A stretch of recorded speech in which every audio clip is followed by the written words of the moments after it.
அஸ்ஸலாமு அலைக்கும் வரஹ்மத்துல்லாஹி வபரகாத்துஹு. நான் பேச வந்துள்ள தலைப்பு கட்டுப்பாடற்ற சுதந்திரம். கட்டுப்பாடற்ற சுதந்திரம் அப்படின்னா என்னன்னா, ஒரு நபர் தன்னுடைய விருப்பத்தை எந்தவித தடையும் இல்லாம அவனுக்கு பிடிச்ச மாதிரி செய்யுது. அவனை யாரும் தடுக்க மாட்டாங்க, இதை நீ செய்யக்கூடாது அப்படின்னு சொல்லிட்டு. அதுதான் கட்டுப்பாடற்ற சுதந்திரம். கட்டுப்பாடற்ற சுதந்திரம் எதுலலாம் இருக்கு அப்படின்னு பார்ப்போம். ஒரு நபர்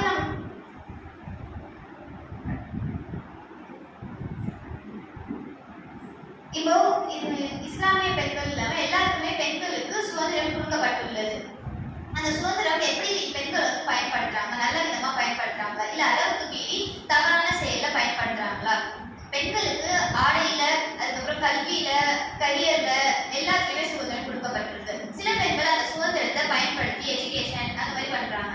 அவங்களுடைய ஆடையிலையும் சரியா இருக்காங்க, ஹிஜாப் அணிஞ்சுதான் வெளியே போறாங்க. சில பெண்கள் அந்த சுதந்திரத்தை தவறான வழியில பயன்படுத்துறாங்க. ஹிஜாப் இல்லாம வெளியே போனாதான் எனக்கு சுதந்திரம், நான் வந்து மாடர்ன் ட்ரெஸ் போட்டாதான் சுதந்திரம் அப்படின்னு சொல்லிட்டு இருக்காங்க. மாடர்ன் ட்ரெஸ் போட்டு போறது சுதந்திரம் கிடையாது. ஒரு பெண் எப்படி ஹிஜாப் இல்லாம வெளியே போனாதான் சுதந்திரம் நினைக்கிறாளோ, அப்ப அவருடைய ஒழுக்கம் வந்து அங்க சரியில்லாம போகுது. அல்லாஹ் சொல்றான் குர்ஆன்ல, உங்களுடைய முந்தானைகளை போற்றிக் கொள்ளுங்கள். 24:31 அல்லாஹ் சொல்றான். எனவே நம்ம பெண்கள் அனைவருமே ஒழுக்கமா ஹிஜாப் அணிந்துதான் வெளியே போகணும். இப்போ பெற்றோர்கள் ஃபர்ஸ்ட் எல்லாம் என்ன செய்வாங்க, பெண்கள் வந்து வெளியே அனுப்ப மாட்டாங்க, பாதுகாப்பு இல்லை, நம்மளுடைய பெண்கள் வீட்டில் இருக்கட்டும் அப்படின்னு சொல்லிட்டு இருப்பாங்க. இப்போ அவங்கள நம்பி என்ன செய்றாங்க, வெளியே சுதந்திரமா விடுறாங்க.